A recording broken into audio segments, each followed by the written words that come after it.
నమస్తే. మొత్తానికి రేవంత్ రెడ్డి సర్కార్ దిగొచ్చింది. ఈ నెల 22వ తారీఖు రోజున మొదటి విడత రైతు భరోసా విడుదల చేస్తామని చెప్పిండు. మంచిగా సభ పెట్టుకుంటాడట. ఎక్కడ? సిద్దిపేట జిల్లా నర్మెట్టాల సభ పెట్టుకొని విడుదల చేస్తాడట. ఇప్పుడు ఈ విషయంతో రైతన్నలు సంబరంగా ఏం సంబరం చేసుకుంటలేరు, ఏం ఆనందంగా లేరు. ఎందుకంటే ఎన్నోసార్లు పడాల్సిన రైతు బంధు బల్లే, ఎప్పుడో పడాల్సిన డిసెంబర్లో పడాల్సిన రైతు భరోసా ఇప్పటిదాకా బల్లే. ఇప్పుడు ఏదో మాటలు అయితే చెప్పిండు కానీ ఇప్పటిదాకా బల్లే. ఫస్ట్ గ్రామ పంచాయతీ ఎలక్షన్లు అని చెప్పి అట్లా దాటేసిండు, జనవరిలో అని చెప్పి దాటేసిండు, మళ్ళీ ఫిబ్రవరిలో మున్సిపాలిటీలు కార్పొరేషన్లకు సంబంధించిన ఎలక్షన్ అని అట్లా దాటేసిండు. మొత్తానికి రేపటితోటి అసెంబ్లీ సమావేశాలు స్టార్ట్ అవుతున్నాయి కాబట్టి ఈ రోజు అయితే విడుదల చేసిండు. ఎందుకంటే ముఖ్యంగా మన విద్యార్థుల రాజకీయ పార్టీ మొన్ననే జగిత్యాల జిల్లాకు పోయి వచ్చినాం. అక్కడ జగిత్యాల జిల్లా విద్యార్థుల రాజకీయ పార్టీ ప్రెసిడెంట్ నందన్న ఇక్కడ రాష్ట్ర కమిటీ అందరిని పిలిపించిండు. ఆడికి పోయి రైతు సోదరులందరితో మాట్లాడినాము. అట్లే మామిడి పంట పండక మామిడి రైతులు కూడా నష్టపోతున్నారు. దాని మీద కూడా మనం వీడియోలు చేసినాం, మీరు చూడండి. ఇవన్నీ మాట్లాడి మనం ఈరోజు ప్రెస్ నోట్ ఇచ్చినాము, పేపర్లో పడ్డది మీరు చూసుకోవచ్చు. రైతు భరోసా రిలీజ్ చేయకుంటే, అదేవిధంగా ఆర్టీసీ కార్మికులను ప్రభుత్వంలో విలీనం చేసే బిల్లు మీద చర్చ పెట్టకుంటే, అదేవిధంగా నిరుద్యోగులకు 2 లక్షల ఉద్యోగాలు జాబ్ క్యాలెండర్పై చర్చ పెట్టకుంటే అధికార పక్షానికి ప్రతిపక్షానికి చుక్కలు చూపిస్తామని చెప్పినాం. రేపు అసెంబ్లీ ముట్టడని కూడా చెప్పినాం. ఈ టార్చర్ తట్టుకోలేకనే విద్యార్థుల రాజకీయ పార్టీ డిమాండ్పై రేవంత్ రెడ్డి రైతు భరోసా మొదటి విడతగా 3,590 కోట్లు ఒక ఎకరం లోపున్నోళ్ళకే, ఒక ఎకరం లోపున్న రైతులు తెలంగాణలో 70 లక్షల మంది ఉన్నారు. ఆ రైతులకు ఈ నెల 22వ తారీఖు రిలీజ్ చేస్తాడట. ఆ తర్వాత ఇంకొక 20 రోజులకు 1 నుండి 5 ఎకరాలకు సంబంధించిన ఉన్న రైతులకు విడుదల చేస్తాడట రైతు భరోసా. దానికి ఖర్చు దాదాపు 2,590 కోట్లు. అయితే ఈ ఏప్రిల్ ఎండ్ వరకు మిగతా రైతులు, అంటే ఫస్ట్ విడతలనేమో నిరుపేదలు, పేద రైతులు, ఒక ఎకరం భూమిలోపు ఉన్న వాళ్ళు, సెకండ్ విడతలనేమో కొంచెం దిగువ మధ్యతరగతి రైతులకు సంబంధించి ఈ 2 కలిపితేనే 6,000 కోట్లు. ఈ మొత్తం రైతు భరోసా అయ్యేదంతా 9,000 కోట్లు.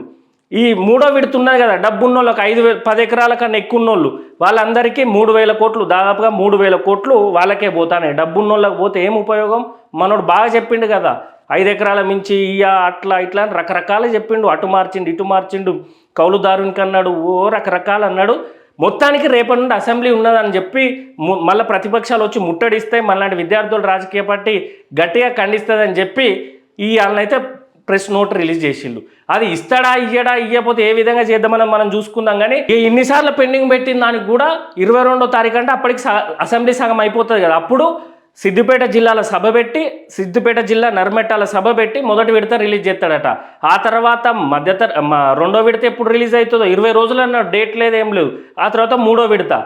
సో ప్రజలారా, రైతు సోదరులారా జాగ్రత్తగా ఉండాలి. మనం మొత్తం నమ్మి మోసపోవడం అంటే ఏం లేదు, ఆల్రెడీ మోసపోతూనే ఉన్నాం ఈ ప్రజాపాలన రేవంత్ రెడ్డి కాంగ్రెస్ ప్రభుత్వంలో. కానీ చాలా జాగ్రత్తగా ఉండాలి.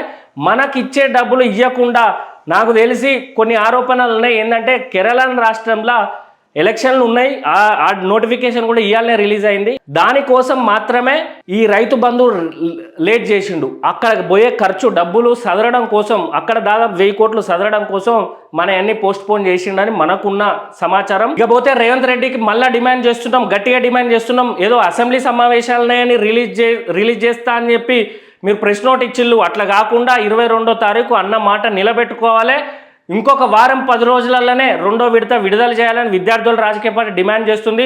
మరీ ముఖ్యంగా రైతు సోదరులు ఎంత సంతోషంగా ఉన్నారనేది నువ్వు ఆలోచించకు. వాళ్ళు ఏం సంతోషంగా లేరు, నిన్ను ఈసారి బొందబెడతారు. కానీ ఆర్టీసీ కార్మికులను, ఆర్టీసీని ప్రభుత్వంలో విలీనం చేయాలి, వాళ్ళ 2017 పిఆర్సీ క్లియర్ చేయాలి. అట్లనే ఏ నిరుద్యోగులతో అయితే నువ్వు అధికారంలోకి వచ్చినావో, నిరుద్యోగుల బస్సు యాత్రతో నువ్వు అధికారంలోకి వచ్చినావో వాళ్ళ కోసం 2 లక్షల ఉద్యోగాలు సంవత్సరంలో ఇస్తా అన్నావు.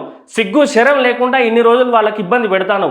చూడు, దిల్సుఖ్ నగర్లో, అశోక్ నగర్లో, ఉస్మాన్ యూనివర్సిటీలో పేద విద్యార్థులు ఏ విధంగా ఉద్యోగాన్ని రాక వాళ్ళ జీవితాలు ఆగం చేస్తున్నావు. నిన్ను నమ్మి నిన్ను గెలిపించులు వాళ్ళు.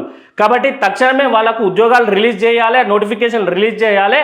జాబ్ క్యాలెండర్ గురించి చర్చ పెట్టి ప్రతి సంవత్సరం జాబ్ క్యాలెండర్ విడుదల చేయాల్సిందిగా విద్యార్థుల రాజకీయ పార్టీ డిమాండ్ చేస్తుంది. నీ అసెంబ్లీ సమావేశాలు అయిపోయేలోపు రైతు భరోసా పూర్తిగా అమలు కావాలి, జాబ్ నోటిఫికేషన్లు రిలీజ్ చేయాలి. అదే విధంగా ఆర్టీసీ కార్మికులకు ప్రభుత్వంలో విలీనం చేయాల్సిందిగా విద్యార్థుల రాజకీయ పార్టీ డిమాండ్ చేస్తూ జై తెలంగాణ, జై వీఆర్పీ, బ్యాటు గుర్తుకే మన ఓటు.